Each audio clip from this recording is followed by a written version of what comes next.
소망 그 이름의 생명이 내 삶의 이유라.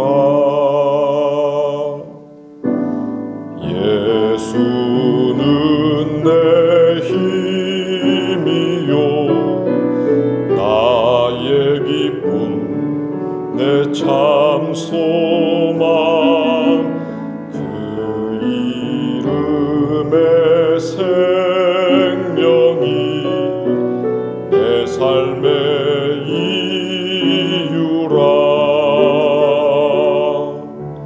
오직 주만 따라갑니다. 오직 주만 높임 받으소서. 내 평생에 그 이름을 그의 선하심을 세상에 노래합니다. 그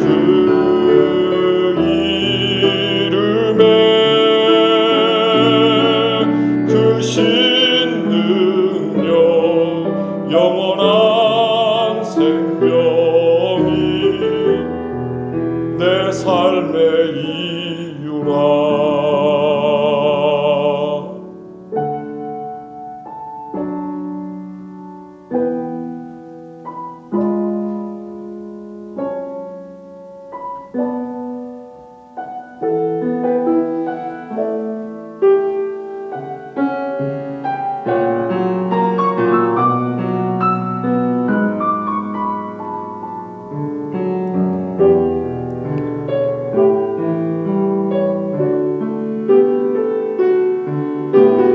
내가 살아 죽으나 주 이름을 위하여 내 모든 것 다 드리니 나를 받으소서.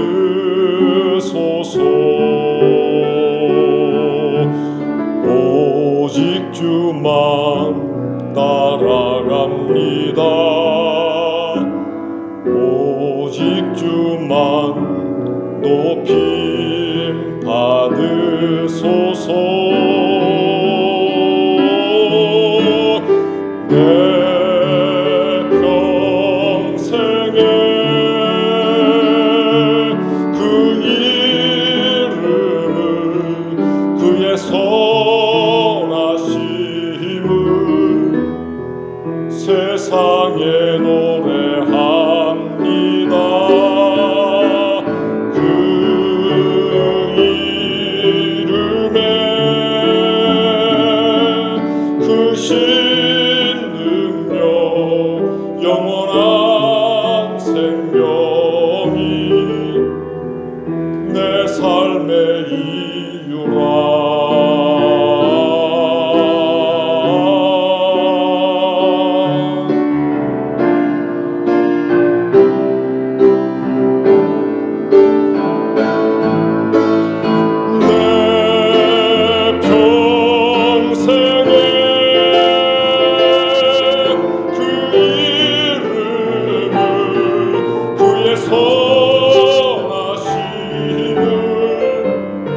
세상에 노래합니다. 그 이름에 그 신능력 영원한 생명이 내 삶의 이유라.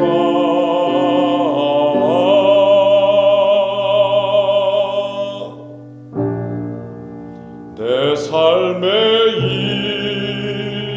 이유라.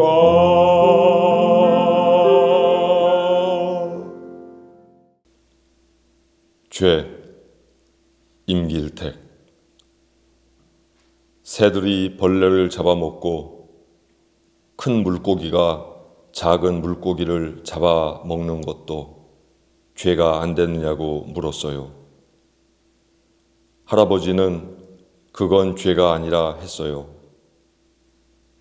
할아버지는 내가 거미를 잡을 때, 잠자리를 잡을 때 죄를 짓는다 해 놓고서 거미가 잠자리를 잡아먹고 성큼바리가 거미를 잡아먹는 건 아무 죄도 안 된다 해요.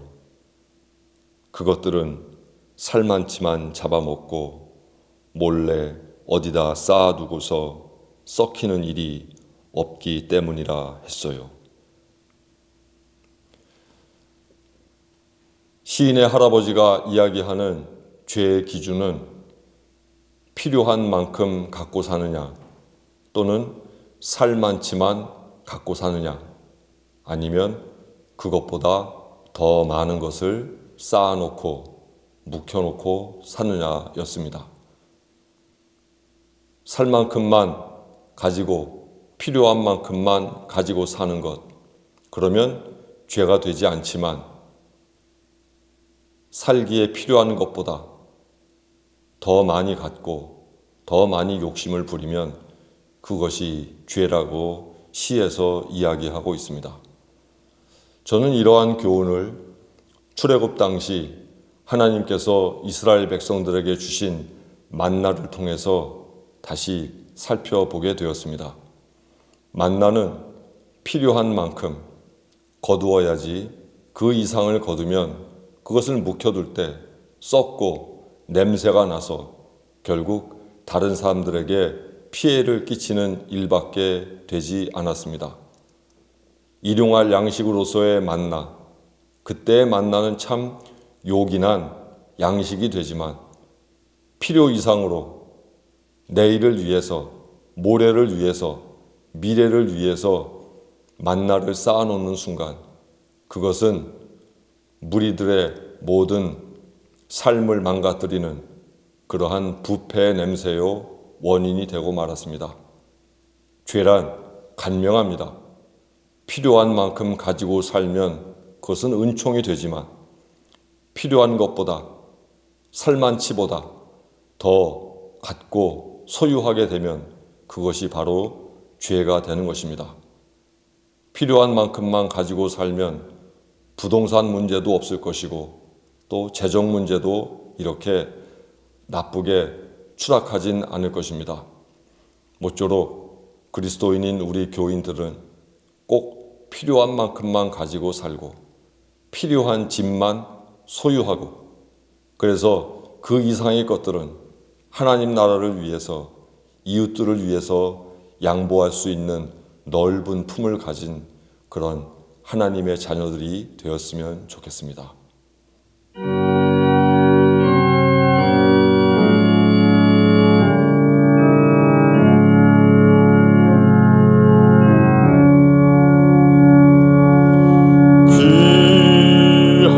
귀하신 주여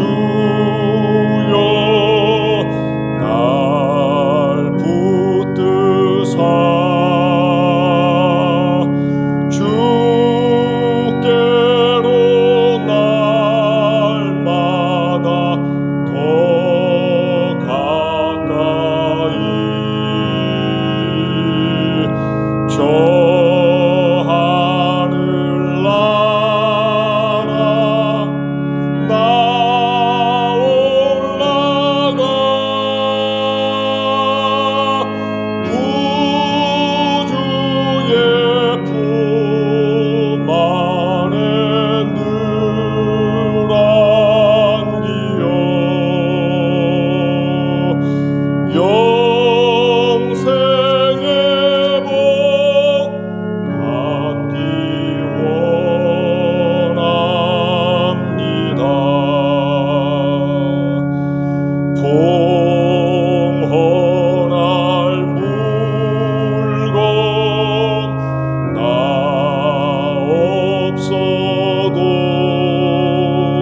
이 세상 속한 그 허영심 또 주 한 생각을 다 버리니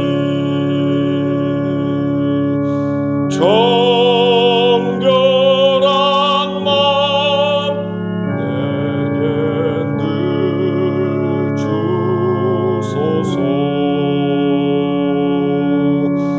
이 세상 내가 살 동안에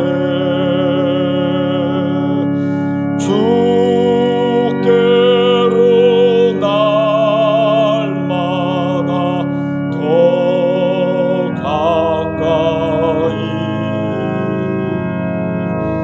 저 배는 천국 나 들어가 한없는 복락을 다 얻도록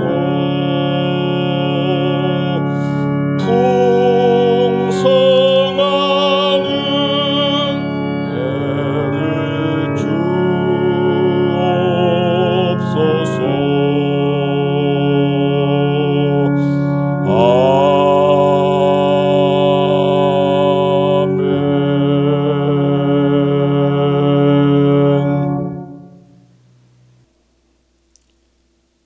하나님, 한낮 따가운 햇살, 널어놓은 빨래, 햇빛 냄새 담아 말려주고 대추나무 가지 늘어지도록 달린 열매의 볼 발그레 익히고 늦게 심은 산광벼 농숙시켜주는 가을날입니다. 큰 키와 화려한 꽃으로 여름 지내온 원추 천인국, 이제 까맣게 변한 꽃대에 가득 돋친 가시 사이로 씨앗 익히고 꽃잎 6장 별꽃 피웠던 부추도 까만 씨앗 떨구기 시작했습니다. 오후 3시면 어김없이 분홍꽃 피웠던 초하화, 끊어질 듯 얇은 꽃대 끝에 둥근 씨앗빵 만들고 봄철 밥상 나물 반찬 되어주었던 참치도 하얀 꽃 진 자리에 씨앗 만들고 있습니다. 생명력 강해 어디서나 잘 사는 까마중, 한쪽 가지에는 꽃, 다른 쪽 가지에는 까만 열매 달고 여름 내내 목이 쫓는 모깃불 되어 주었던 쑥도 핀 듯 안 핀 듯 모를 쑥꽃 피움으로 다음 해 기약하고 있습니다. 가을의 상징 구절초, 가지마다 하얀 꽃, 분홍꽃 피워 제 전성기 접어들고 뒤늦게 나타난 산국, 봉오리 터뜨리며 노란 꽃잎 등장시키고 있습니다. 들판에 뛰는 메뚜기 잡으려는 아이들의 손짓과 발걸음 부산하고 암컷 부름인지 영역 지킴인지 모를 수컷 고라니의 울음소리 절절하기만 합니다.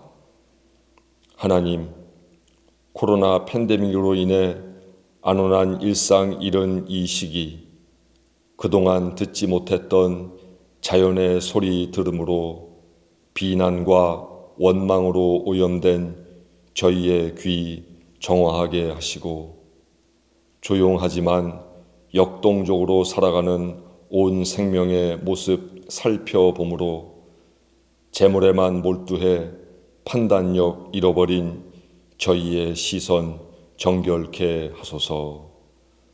모든 일에 감사하라 가르쳐 주신 예수 그리스도의 이름으로 기도합니다. 아멘.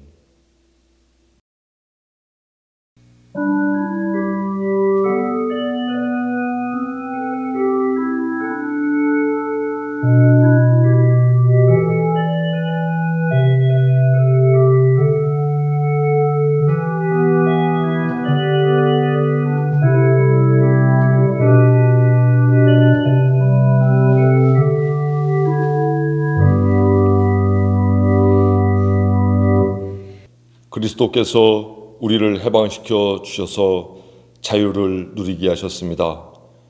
그러므로 굳게 서서 다시는 종살이의 멍에를 매지 마십시오.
오늘 하나님께서 주신 성경 말씀은 마가복음 7장 24절부터 30절에 있는 말씀입니다.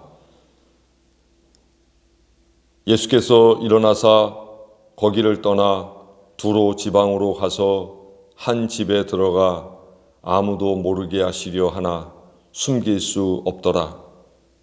이에 더러운 귀신 들린 어린 딸을 둔 한 여자가 예수의 소문을 듣고 곧 와서 그 발 아래에 엎드리니 그 여자는 헬라인이요 수로보니게 족속이라.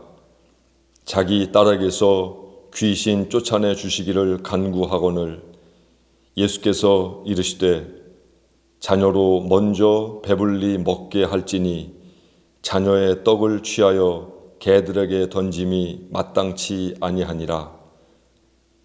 여자가 대답하여 이르되 주여 올소이다마는 상 아래 개들도 아이들이 먹던 부스러기를 먹나이다. 예수께서 이르시되 이 말을 하였으니 돌아가라.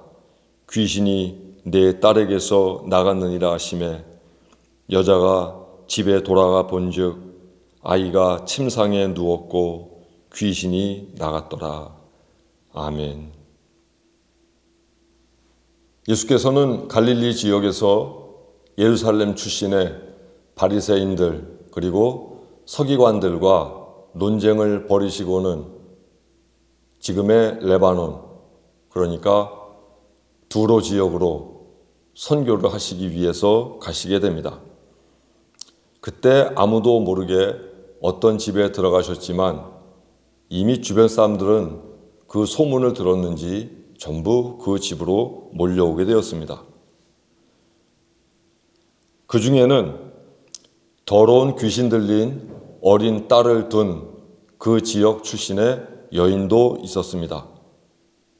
26절에 보면 이 여인은 수로보니게 여인이고 그리고 헬라인이라 이렇게 이야기하고 있습니다.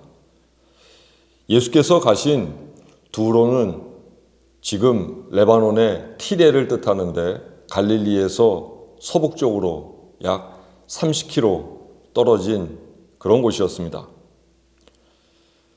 여인은 헬라인이었고 수로보니게 족속이라 소개되어 있는데 여기서 말하는 헬라인이라고 하는 말은 그가 혈통적으로 그리스 혈통이란 말이 아니라 그가 헬라어를 구사하고 있고 헬라 문화에 익숙했던 사람이었던 것을 의미합니다. 또 수로보니게는 수로, 그것은 시리아를 뜻하고 보니게는 페니키아를 뜻합니다. 그래서 시리아, 페니키아 지역, 지금의 레바논 지역의 사람이었던 것을 알 수 있습니다. 이 여인은 예수께 와서 자기의 딸이 더러운 귀신에 들렸다고 그 귀신을 쫓아내달라고 간청합니다. 그때 예수님의 대답은 참 의아합니다. 예수께서는 자녀로 먼저 배불리 먹게 할지니 자녀의 빵을 개들에게 던짐이 마땅치 않다 하시면서 거절하셨습니다. 이것은 이방인들에 대해서 거절하시는 게 아니라 먼저라고 하는 이 표현을 볼 때 유대인들이 하나님의 선물을 먼저 받고 구원을 받고 그 다음에야 비로소 이방인들이 구원을 받게 된다는 어떤 구원의 순서를 가르쳐주고 있습니다. 유대인들은 흔히 이방인을 개라고 이야기하곤 했습니다. 유대인들에게 있어서 개라는 표현은 불결하고 경건치 못하고 뻔뻔하고 탐욕스럽고 오만하고 불평을 잘하고 다투기를 좋아하고 물고 늘어지기를 좋아하는 그런 부정적인 사람을 가리킬 때 사용하곤 했습니다. 한마디로 유대 문화에서 누군가를 개라고 표현하는 것은 지독한 경멸과 혐오 그리고 버림받은 자에 대한 대명사였습니다. 이것은 랍비의 말을 통해서도 잘 알 수 있는데 랍비들의 말을 인용하면 이렇습니다. 거룩한 음식이 사람을 위해 만들어졌고 개들을 위해 만들어지지 않았듯이 율법은 택한 백성들을 위해 주어진 것이지 이방인들을 위해서 주어진 것이 아니다. 즉 사람과 개, 음식 그것을 율법과 유대인, 이방인으로 등치시키고 있는 것입니다. 또한 이런 표현도 있습니다. 우상 숭배자와 함께 먹는 자는 누구나 개들과 함께 먹는 자와 같다. 여기서 우상 숭배자는 곧 이방인을 뜻합니다. 즉 유대 문화에서 흔히 이방인은 개에게 비유됐음을 알 수 있습니다. 그런데 28절에 보면 이런 모욕적인 말을 들었음에도 이 수로보니게 여인은 주여 올소이다마는 개들도 아이들이 먹던 부스러기를 먹나이다 하고 대답을 합니다. 여인의 이러한 대답에 예수께서는 감동하셨습니다. 사실 수로보니게 여인은 여러모로 예수께 다가올 수 없는 그런 처지였습니다. 먼저 이 여인은 이방인이었기 때문입니다. 문화도 달랐고 종교도 달랐습니다. 유대인들이 하나님 종교를 믿고 있었다면 이 수로보니게 여인은 헬라 종교를 숭배하던 그런 이교도였습니다. 또한 유대인들은 이방인들과 접촉을 하게 되면 부정하게 된다고 하는 율법 조항을 철저하게 지켰기 때문에 예수께서는 이 여인이 다가오는 것을 꺼려 했을 수도 있고 이러한 사실을 익히 잘 알고 있던 이방인이었던 이 여인도 역시 유대인들에게 가까이 나아가기를 마음속으로는 꺼려 했었을 것입니다. 두 번째, 이 여인은 여성이었습니다. 팔레스타인을 비롯한 근동사회, 그것도 2000년 전의 고대사회에서 일면식이 없는 남성 모임에 여성이 등장하는 것은 대단히 이례적인 일이었습니다. 하지만 수로보니게 여인은 이러한 고정관념들을 모두 깨뜨리고 있습니다. 이 여인에게 이러한 철저한 고정관념을 지키는 것보다 더 중요한 일이 있었는데 그것은 바로 마귀에 걸려서 고생하고 있는 딸을 고치는 일이었습니다. 여인의 이러한 자세가 예수 그리스도를 감동케 했습니다. 예수께서 감동하신 또 다른 이유는 바로 그 여인의 대답 때문이었습니다. 그 대답이 지혜로웠기 때문이 아닙니다.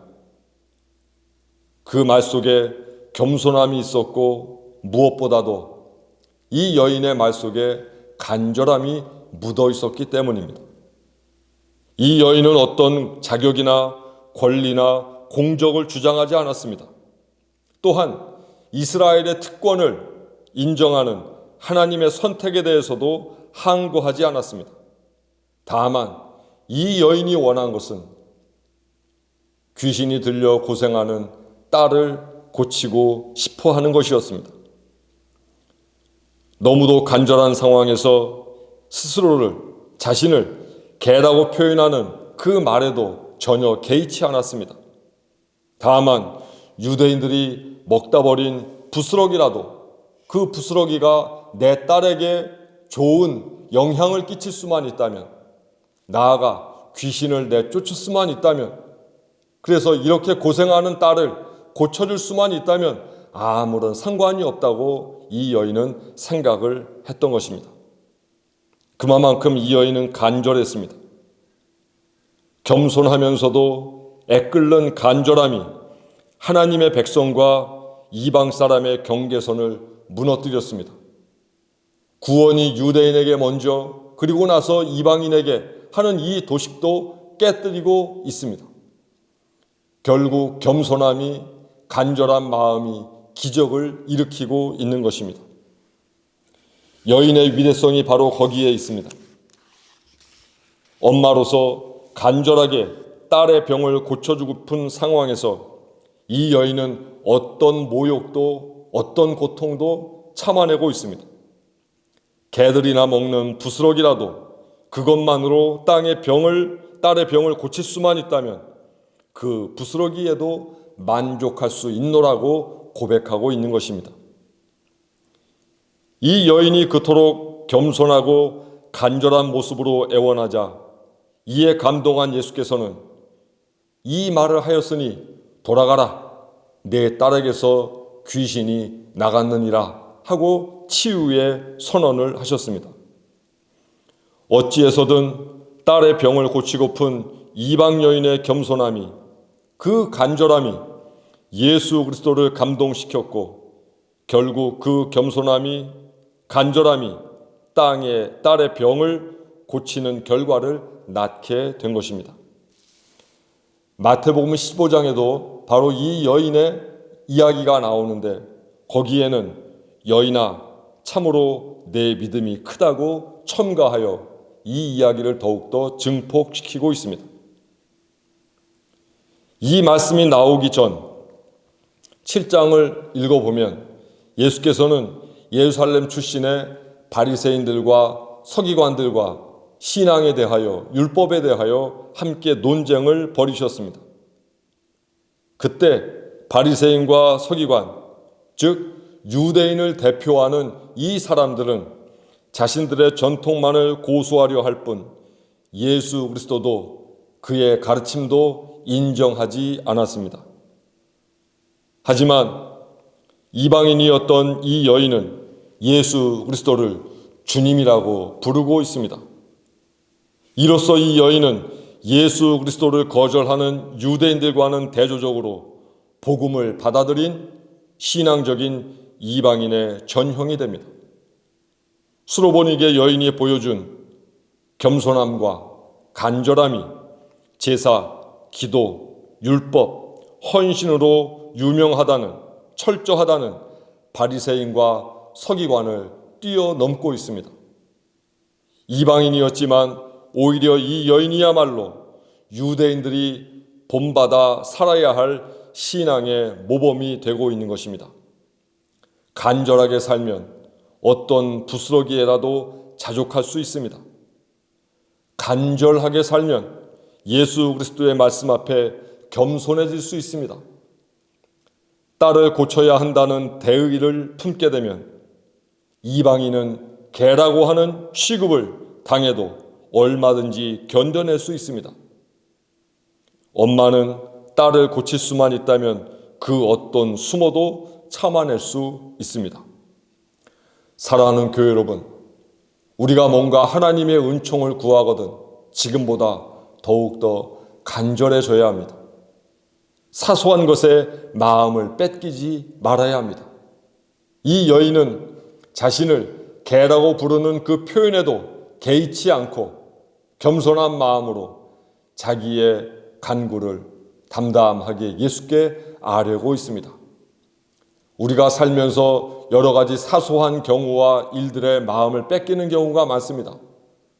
하지만 궁극적인 목표, 더 큰 대의를 생각해 본다면 그것은 지나가면 그만일 아주 사소한, 그야말로 사소한 일인 것을 우리는 알게 됩니다. 더욱더 간절해져야 합니다. 더욱더 겸손해져야 합니다. 우리가 이루어야 할 그 어떤 큰 뜻이 있다면 그 모든 일에 대하여 우리는 마음을 뺏기지 말아야 합니다. 우리의 겸손함이, 우리의 간절함이 하나님의 마음을 감동시킬 것입니다. 하나님의 마음을 감동시키는 사람, 그 사람이 진짜 그리스도인 아니겠습니까? 사랑하는 교회 여러분, 지금보다 조금 더 간절해지십시오. 그 간절함이 우리를 둘러싸고 있는 여러 가지 사소한 방해거리들로부터 우리를 해방시켜주고, 마치 이 여인이 예수 그리스도와의 만남 이후 그의 딸이 낳게 되는 거룩하고도 기쁜 기적을 맛보았듯 우리도 역시 우리의 간절함으로, 우리의 겸손함으로 하나님께서 우리 삶에 일으키시는 기적을 맛보게 될 것입니다. 그 간절함이 지금 우리에게 필요한 신앙 자세입니다. 기도하겠습니다.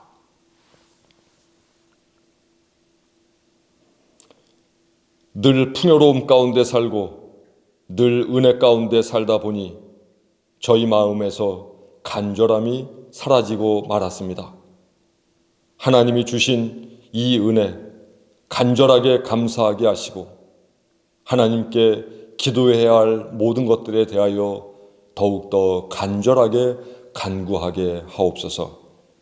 이러한 간절함 가운데 하나님을 만날 수 있고 그 간절함이 하나님을 감동시킨다는 사실을 잊지 않게 하옵소서.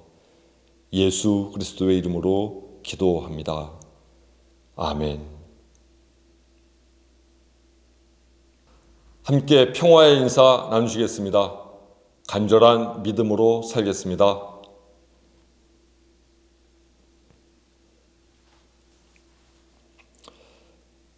예수 그리스도를 본받아 사십시오.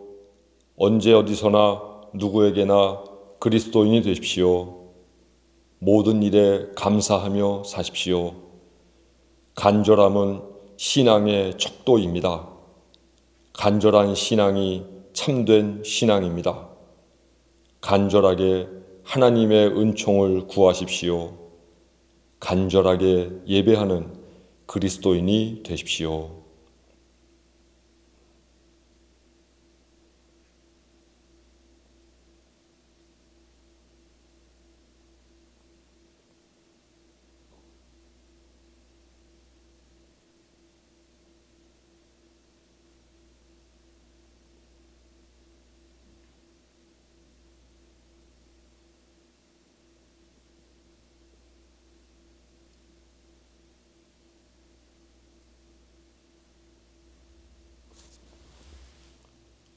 지금은 우리 주 예수 그리스도의 은혜와 하나님의 크신 사랑과 성령의 교통하심이 이제 수로보니게 여인처럼 딸을 구하는 심정으로 정말 겸손하게, 정말 간절하게 믿음 생활하고 세상 살고자 하는 원천 신앙 공동체 모든 식구들 머리 위에 지금부터 영원토록 함께 하시옵기를 간절히 축원하옵나이다. 아멘.